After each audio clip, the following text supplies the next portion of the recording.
Hi guys, welcome back to my channel. So today I'm going to be doing a really short video on starting a PhD at 21. So if you're interested in that, please stay tuned. Let's just jump right into the video. So I've kind of divided this video into like 4 segments. So the first segment being what is a PhD, the second segment being why am I doing a PhD, the third segment being how did I get into a PhD degree, and the last one being challenges of doing a PhD and also the benefits attached to doing a PhD. So the first question is, what is a PhD? And I'll try to explain it as simply as I possibly can. So a PhD degree is, first of all, the highest level of qualification anyone can achieve academically. And it takes about 3 to 4 years to complete, and in this time you're engaged in full-time research that will contribute towards a thesis, and this thesis or a dissertation would comprise of original work, original findings on your particular subject. So you can do a PhD in pretty much any subject. I've seen people do PhDs in, like, I have PhD colleagues in history, I have PhD colleagues in law, I have PhD colleagues in biology, literally any subjects really. Yeah, so that's what a PhD degree is all about. So I'm doing a PhD degree in economics, macroeconomic stability to be precise. Yeah, so let's move right on to the next question. All right, so the second question is, why did I decide to do a PhD, or why am I doing a PhD?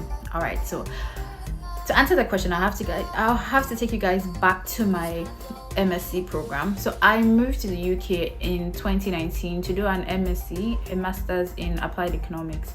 So I graduated from undergrad in 2019. I went to Babcock University. I graduated from Babcock University with a degree in economics, and undergraduate a BSc degree in economics, and I decided to go on to do a master's degree in economics, in applied economics. I chose applied economics because I felt like during my undergrad I had done a lot of theory, a lot of concepts, and I didn't necessarily know how to apply those concepts.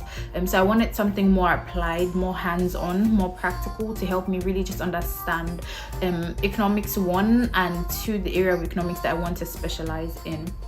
So I think quite early on in my master's degree, I had already started asking myself questions. What do you want to do afterwards? Why do you want to work? Do you want to carry on studying? So I wanted to work. So I started applying for a couple of jobs here in Glasgow in the UK. But they didn't necessarily, I mean, I got a couple of interviews, but they didn't necessarily pan out, you know. So sometime in February, I just decided to seek the face of God on, you know, what he would have me do. And, you know, I strongly felt the Lord leading me to continue studying, so to carry on with the PhD degree.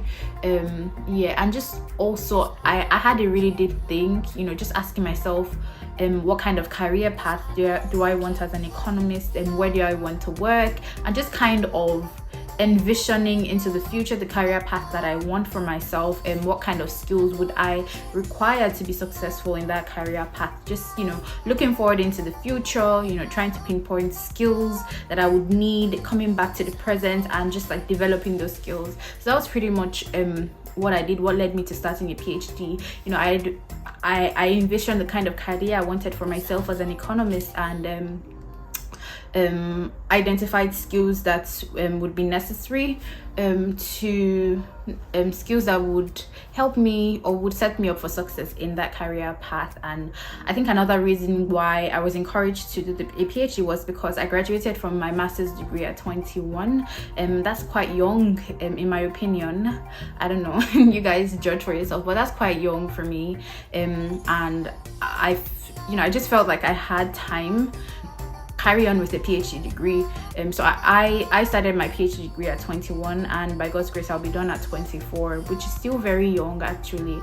Yeah, so I had the time advantage, and I had also two identified skills that I would need in my career in the future, and just like came back to the present and decided to acquire those skills. So that's why I started a PhD. The question is, how did I get into my PhD degree? All right, so I started really looking for PhD opportunities around around May 2020, just as I was rounding off coursework from my master's program.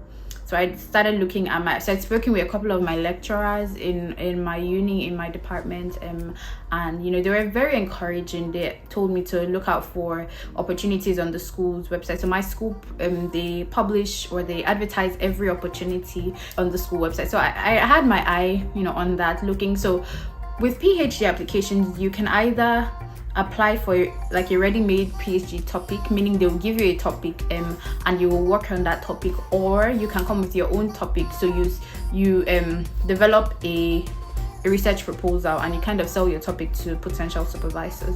So for me, I started looking. So I actually wanted to take the first route, which was having a topic handed to me and just working on that. So that was the route I wanted to take, and so I went in that route. I applied for a PhD degree in health economics because that's also an area of economics I'm interested in. Unfortunately, I didn't get that one. I was shortlisted out of, I don't know how many people applied, but I know I was in the top 3 candidates. I had an interview. The interview went well. It actually went really well, but unfortunately I didn't get into that particular PhD project. Of course, I was deeply hurt. It was sad at the moment, but you know, I cried, cleaned my tears, and decided to develop my own proposal and just work on the topic that I was genuinely interested in. So that took me a couple of months to do that, to develop a proposal. And once my proposal was ready, I reached out to a couple of potential supervisors who were more than willing to help me, who were more than willing to or interested in supervising my topic. So that was how I got into a PhD degree. I'm just giving you guys the short version. I'll probably do another video on like the long version and the roller coaster ride of coming into this PhD degree. But yeah, that's the short version. I took the second route, which was developing and creating a research proposal and just selling that proposal to a potential supervisor who was interested in that. Yes, that's how I got into my PhD. The last question that I have, which is like a 2-in-1, benefits of doing a PhD degree and the challenges of doing a PhD degree. Okay, I'm not even sure which one to start with, but let me see. I think maybe I'll start with challenges. So challenges of doing a PhD degree. I would like to just say, first of all, you know, I said earlier that a PhD is the highest qualification that you can get academically. So it's intense, guys. It is intense.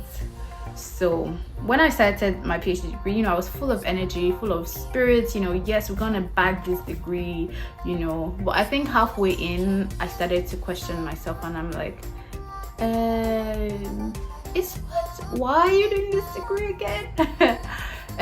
So the thing with a PhD degree, yeah, it's not a master's degree, it's not a bachelor's degree. Master's degrees and bachelor's degrees are more structured. Everything is pretty much structured. You have a timetable for classes, you have a timetable for exams, you know what you're supposed to be doing at each point in time. It's planned out for you, it's mapped out for you. But with a PhD degree, because you are developing yourself into an independent researcher, and because it's a project, so you're going to be the one who's going to map out the plan on how you're going to manage that project to ensure that you meet each of your deadlines.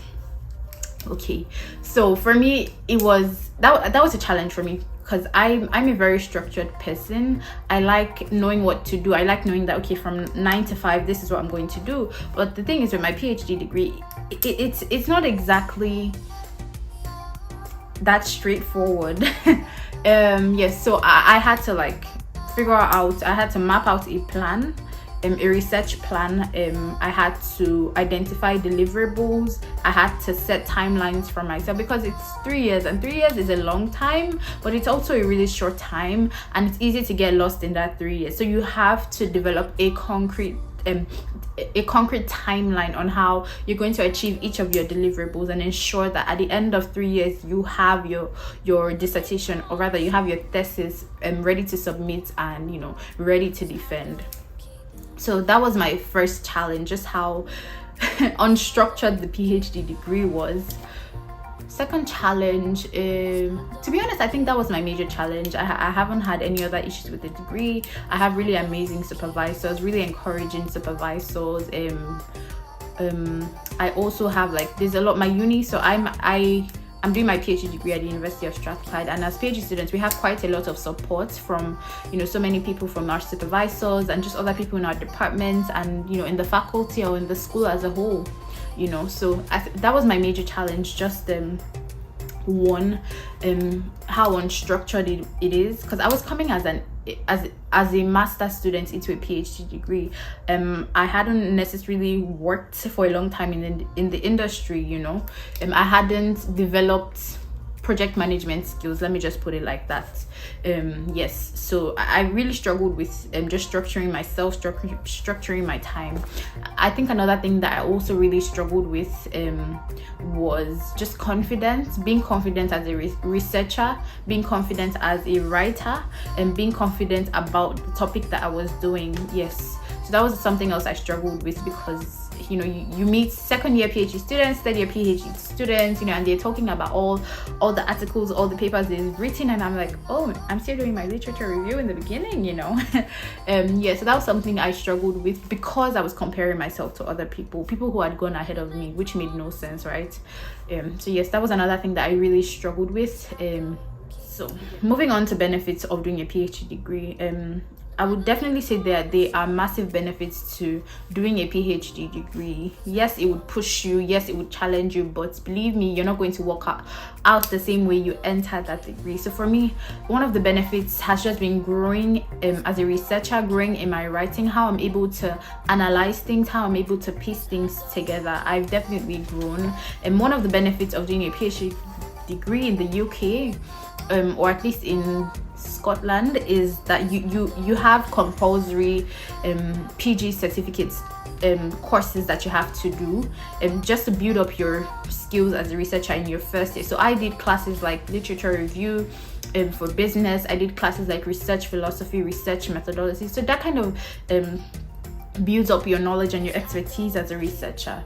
So I would say definitely how I came in as a first year PhD student, it's not how I am now. I've grown in my writing. I've seen how I write evolve, even the way I'm able to read through an article, read through a paper, and just like would I say narrate or summarize in my own words. I've definitely grown in that area. I think another thing is just also speaking communication. So we have quite a lot of platforms for us to share our research as PhD students on a departmental level, on a faculty level as well. There's so many seminars, so many conferences that you can share your research. And definitely that I've grown in communication, how I speak. I speak more confidently. I'm able to present more confidently. What else?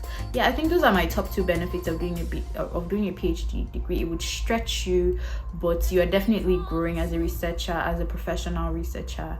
Yeah, so guys, we've come to the end of this video. Today I've just shared a bit about my life, why I'm doing a PhD, what a PhD degree is, why I'm doing a PhD degree, how I got into my PhD degree, and you know, just some of the challenges and benefits of doing a PhD degree.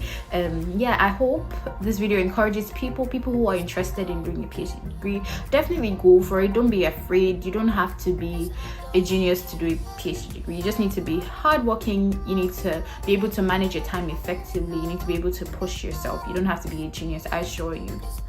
Okay, all right, thank you guys so much for watching my video. Please subscribe, like, and share with your friends. All right, I'll see you in my next video. Bye guys.